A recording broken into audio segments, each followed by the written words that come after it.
Hi ಸ್ನೇಹಿತರೆ, doctor KPSC YouTube ಚಾನೆಲ್ಗೆ ಸ್ವಾಗತ. ಇವತ್ತು ನಾವು ಸಿಂಪತಿ, ಎಂಪತಿ ಆ್ಯಂಡ್ ಕಂಪ್ಯಾಷನ್ ಎಂಬ ಪದಗಳ ಅರ್ಥ ಮತ್ತು ಅವುಗಳ ನಡುವೆ ಇರುವ ಸೂಕ್ಷ್ಮ ವ್ಯತ್ಯಾಸವನ್ನು ಉದಾಹರಣೆಯೊಂದಿಗೆ ತೆಗೆದುಕೊಳ್ಳೋಣ. ಸ್ಟಾರ್ಟ್ ಮಾಡೋರಿ. First one, sympathy. ಸಿಂಪತಿ ಈ ವರ್ಡ್ನ ನಾವು ಡೇ ಟು ಡೇ ಆ್ಯಕ್ಟಿವಿಟಿ ಒಳಗೆ ಕೇಳ್ತಿರ್ತೀವಿ. ಅಲ್ಲಿ ಇಲ್ಲಿ ಯಾರಾದರೂ ಹೇಳ್ತಿರ್ತಾರೆ ಅವಾಗ ಸಿಂಪತಿ ಭಾಳ ಇತ್ತಪ್ಪ ಅಂತ. ಬಟ್ ನಾವು ಅದನ್ನು ಇಂಗ್ಲೀಷ್ ಒಳಗೆ ಕೇಳಿರ್ತೀವ, ಬಟ್ ಅದ್ರ ಕನ್ನಡ ಮೀನಿಂಗ್ ಗೊತ್ತಿರಲ್ರಿ ನಮಗೆ.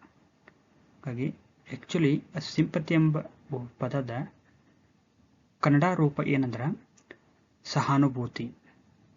ಅದರ ಡೆಫಿನೇಷನ್ ನೋಡೋಣ ಬರ್ರಿ. Sympathy is a feeling sad for someone else because something wrong that has happened to them. It involves kindness, care and concern.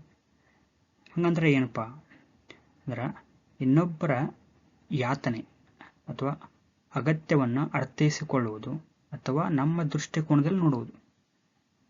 ಇದಕ್ಕೊಂದು ಎಕ್ಸಾಂಪಲ್ ಕೊಡ್ತಾನೆ ನೋಡ್ರೆ. ಈಗೊಬ್ಬ ಸಣ್ಣ ಮಗು ಸ್ಕೂಲ್ ಹೊಂಟಿರ್ತೈತೆ. ದಾರಿ ಒಳಗೆ ಹೋಗುವಾಗ ಒಂದು ಎಡವಿ ದಾರಿ ಬಿದ್ದು ಬಿಡ್ತೈತಿ. ಆಗ ನೀವು ದೂರ ನಿಂತ್ಕೊಂಡು ನೋಡಿರ್ತೀರಿ, ಅಯ್ಯೋ ಪಾಪ ಅಂತ ಏನು ಫೀಲ್ ಮಾಡ್ತಿರಲ್ಲ. ಅಂದ್ರೆ ಆ ಹುಡುಗನಿಗೆ ನೋವು ಆಗಿರ್ಬೋದು ಅಂತ ನೀವು ಅನ್ಕೋತಿರಲ್ಲ.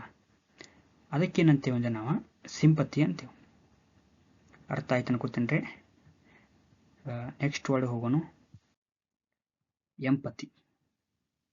ಎಂಪತಿ ಅಂದ್ರೆ ಏನ್ರಿ? ಇದು ವರ್ಡ್ ನಾವು ಭಾಳ ಸಲ ಕೇಳಿರ್ತೀವಿ, ಬಟ್ ಅದರ ಕನ್ನಡ ರೂಪ ನಮಗೆ ಗೊತ್ತಿರಲ್ರಿ. ಹಾಗಾಗಿ ಅದರ ಕನ್ನಡ ಮೀನಿಂಗ್ ಏನಂದ್ರೆ ಪರಾನುಭೂತಿ ಅಂತ ಅರ್ಥ.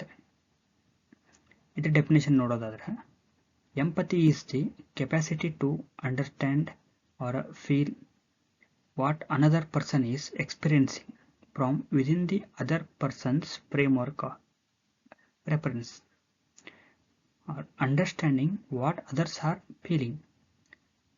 ಇದರ ಅರ್ಥ ಏನಂದ್ರೆ, ಈಗ ಇನ್ನೊಬ್ಬರ ಯಾತನೆ ಅಥವಾ ಅಗತ್ಯತೆಯನ್ನು ಅರ್ಥೈಸಿಕೊಂಡು ಅದನ್ನು ಅವರ ದೃಷ್ಟಿಕೋನದಲ್ಲಿ ನೋಡುವುದು ಅಂತ ಅರ್ಥ. ಈಗ ಆ ಮಗು ಬಿದ್ದಾಗ ನೀವು ನೋಡಿದ್ರಿ, ಅಯ್ಯೋ ಪಾಪ ಹುಡುಗನಿಗೆ ನೋವಾಗಿರ್ಬೋದು ಅಂತ ನೀವು ಅನ್ಕೊಂತಿರಲ್ಲ, ಅದಕ್ಕೆ ಸಿಂಪತಿ ಅಂತೀವ್ರಿ. ನಿಮ್ಮಲ್ಲಿ ಒಂದು ಕಳವಳ ವ್ಯಕ್ತಪಡಿಸುತ್ತೆ. ಈಗ ಅದರ ಮುಂದುವರೆದ ಭಾಗವಾಗಿ ನೀವು ಆ ಹುಡುಗನಿಗೆ ನೋಡೋ ದೃಷ್ಟಿ ಹೆಂಗಿರುತ್ತೆ ಅಂದ್ರೆ, ಇನ್ ಕೇಸ್ ಆ ಹುಡುಗನ ಜಾಗದಲ್ಲಿ ನೀವು ಇದ್ದಿದ್ರೆ ನಿಮಗೆ ಯಾವ ಥರ ನೋವು ಆಗಿರ್ಬೋದು, ಅಥವಾ ನಿಮ್ಮ ಮಕ್ಕಳು ಸಂಬಂಧಿಕರು ಯಾರಾದರೂ ಅಲ್ಲಿ ಬಿದ್ದಿದ್ರೆ ಯಾವ ಥರ ನಿಮ್ಗೆ ನೋವು ಆಗಿರ್ಬೋದು ಅಂತ ನಿಮ್ಮ ಎಕ್ಸ್ಪೀರಿಯನ್ಸ್ ಮೇಲೆ ನೀವು ಫೀಲ್ ಮಾಡ್ತಿರಲ್ಲ, ಅದಕ್ಕೆ ನಾವೇನಂತೀವಿ ಅಂದ್ರೆ ಎಂಪತಿ ಅಂತ ಅಂತೀವಿ. ಅಂದ್ರೆ ಅವರ ದೃಷ್ಟಿಕೋನದಲ್ಲಿ ನೋಡಿರ್ತೀರಿ ನೀವು. ಅರ್ಥ ಆಗಿರ್ಬೋದು ಅನ್ಕೋತೀನಿ ರೀ. ಮುಂದಕ್ಕೆ ಹೋಗೋಣ. Next word is compassion. Compassion ಅಂದ್ರೆ ಏನ್ರಿ? ಕನ್ನಡ ಮೀನಿಂಗ್ ಅನುಕಂಪ ಅಂತ ಅಂತೀವಿ. ದ ಡೆಫಿನೇಷನ್ ನೋಡೋದಾದ್ರೆ, compassion refers to a step further where a person not only feels empathy but also a desire to help alleviate the suffering of the other person. Or compassion is the response to the suffering of others that motivates a desire to help ಅಂತ ಅರ್ಥ. ಅಂದ್ರೆ ಅನುಕಂಪ ಅಂದ್ರೆ ಇನ್ನೊಬ್ಬರ ಯಾತನೆ ಬಾಧೆಗಳನ್ನು ನಿವಾರಿಸುವ ನಮ್ಮ ಸಕ್ರಿಯ ಪ್ರಯತ್ನ ಅಥವಾ ಯೋಚನೆಯನ್ನ ಏನಂತೇವ್ರಿ? ಅನುಕಂಪ ಅಂತೀವಿ. ಫಾರ್ ಎಕ್ಸಾಂಪಲ್, ಈಗ ಆ ಹುಡುಗಿನಿಗೆ ಬಿದ್ದಾಗ ಯಾವ ಥರ ಪೆಟ್ಟಾಯಿತು ಅದು ನೀವೇನು ಫೀಲ್ ಮಾಡ್ಕೋತಿರಲ್ಲ, ಅವ್ನಿಗೆ ಯಾವ್ದಾರು ನೋವು ಆಗಿರಬಹುದು ಅಂತ ಏನು ಫೀಲ್ ಮಾಡ್ಕೋತಿರಲ್ಲ, ಅದಕ್ಕೆ ನಾವು ಎಂಪತಿ ಅಂದೇವ್ರಿ. ಈಗ ಅದರ ಮುಂದುವರೆದ ಭಾಗವಾಗಿ ನಾವು ಹೋಗಿ ಆ ಹುಡುಗನ ಮೇಲೆತ್ತಿ ಅವ್ನು ಫಸ್ಟ್ ಏಡ್ ಮಾಡಿ ಅವನು ಸ್ಕೂಲಿಗೆ ಕಳಿಸೋದಾಗ್ಲಿ ಅಥವಾ ಅವ್ರ ಪೇರೆಂಟ್ಸಿಗೆ ಇನ್ಫಾರ್ಮ್ ಮಾಡೋದಾಗ್ಲಿ ಏನು ಮಾಡ್ತೀವಲ್ರಿ, ಅದಕ್ಕೆ ಏನಂತೇವೆ ಅಂದ್ರೆ ಕಂಪ್ಯಾಷನ್. ಆ್ಯಕ್ಷನ್, ನಾವು ಏನು ಆ್ಯಕ್ಟ್ ಮಾಡ್ತೇವಲ್ಲ, ಅವ್ರಿಗೆ ಸಹಾಯ ಹಸ್ತ ಚಾಚ್ತೇವಲ್ಲ, ಅದನ್ನು ನಾವೇಂತಂದ್ರೆ ಕಂಪ್ಯಾಷನ್ ಅಂತ ಅಂತೀವ್ರಿ. ಅರ್ಥ ಆಗಿರ್ಬೋದು ಅನ್ಕೋತೇನ್ರಿ.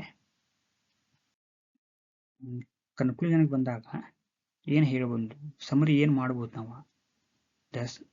The emphasis here is on action and wanting to help.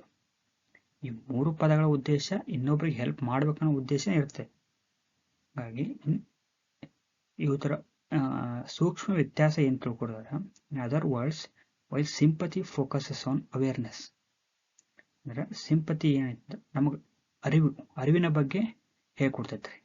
ಈಗ empathy focuses on the experience. Empathy ಯಾವ್ದ್ರ ಬಗ್ಗೆ ಹೇಳ್ತೈತೆ ಅಂದರೆ ಅನುಭವದ ಬಗ್ಗೆ ಹೇಳ್ಕೊಡ್ತೈತೆ. ಈಗ ಕಂಪ್ಯಾಷನ್ ಅಂದರೆ ಆ್ಯಕ್ಷನ್. ನಾವು ಅವ್ರಿಗೆ ಏನು ಆ್ಯಕ್ಟಿವ್ ಹೆಲ್ಪ್ ಮಾಡ್ತೀವಲ್ರಿ ಅದಕ್ಕೆ ಕಂಪ್ಯಾಷನ್ ಅಂತ. ಈ 3 ಪದಗಳ ಅರ್ಥ, ಸೂಕ್ಷ್ಮ ವ್ಯತ್ಯಾಸ ಅರ್ಥ ಆಗಿರ್ಬೋದು ಅನ್ಕೋತೇನ್ರಿ. ಈಗ ಇನ್ನೊಂದು ಉದಾಹರಣೆ ತಗೊಂಡು ಕಂಪ್ಲೀಟಾಗಿ ಇದನ್ನ ವೈಂಡ್ ಅಪ್ ಮಾಡೋಣ.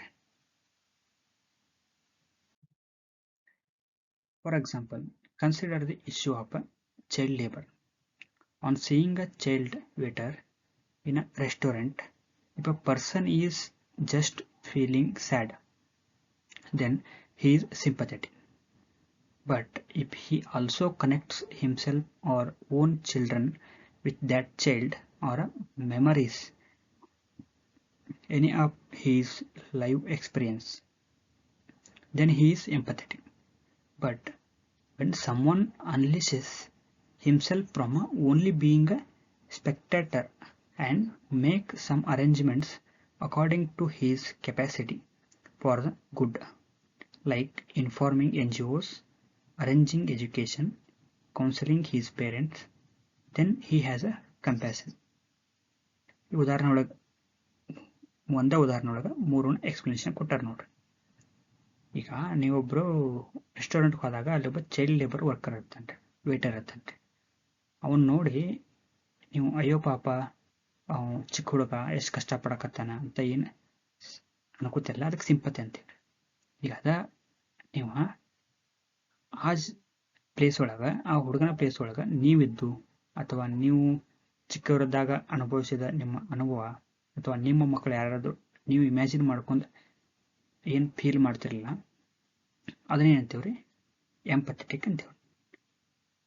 ಇನ್ನು ನೆಕ್ಸ್ಟ್ ಆ ಹುಡುಗನ ನೀವು ಫೀಲ್ ಮಾಡೋದಷ್ಟೇ ಅಲ್ಲ, ಚೈಲ್ಡ್ ಲೇಬರ್ ಇದ್ದಾಗ ಅವನು ಎಜುಕೇಷನ್ ಬಗ್ಗೆ ಕಾಳಜಿ ವಹಿಸ್ತೀರಿ, ಅವನ ಕಷ್ಟ ಏನಂತೀರಿ ಅಂದಾಗ ನೀವೇನು ಮಾಡ್ತೀರಿ, ಒಂದು ಯಾವ್ದಾರು NGO ಕದು ಇನ್ಫಾರ್ಮ್ ಮಾಡ್ತೀರಿ ಅವ್ನಿಗೆ ಹೆಲ್ಪ್ ಮಾಡಲಿ ಅಂತ, ಅಥವಾ ಅವ್ನ ಎಜುಕೇಷನ್ಗೆ ಏನರ ಒಂದು ಸಹಾಯ ಮಾಡ್ತೀರಿ, ಅಥವಾ ಅವ್ರ ಪೇರೆಂಟ್ಸ್ ಮೀಟ್ ಮಾಡಿ ಅವ್ರನ್ನ ಕೌನ್ಸಿಲಿಂಗ್ ಮಾಡ್ತೀರಿ.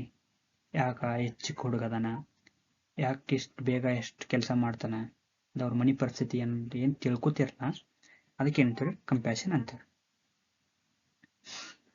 ಐ ಹೋಪ್ ಈ 3 ಪದಗಳ ನಡುವಿನ ಸೂಕ್ಷ್ಮ ವ್ಯತ್ಯಾಸ ಮತ್ತು ಅರ್ಥ ತಿಳಿದ ಅನ್ಕೋತೇನ್ರಿ. ಇನ್ ಕೇಸ್ ಏನಾದರೂ ಮಿಸ್ಟೇಕ್ ಕಂಡು ಬಂದಲ್ಲಿ ತಮ್ಮ ಅನಿಸಿಕೆಗಳನ್ನ ಕಮೆಂಟ್ ಬಾಕ್ಸಲ್ಲಿ ತಪ್ಪದೆ ಮೆನ್ಷನ್ ಮಾಡಿರಿ. ನಾವು ಏನೇ ತಪ್ಪಿದ್ರು ಇಂಪ್ರೂವ್ಮೆಂಟ್ ಮಾಡ್ಕೋತೇವ್ರಿ.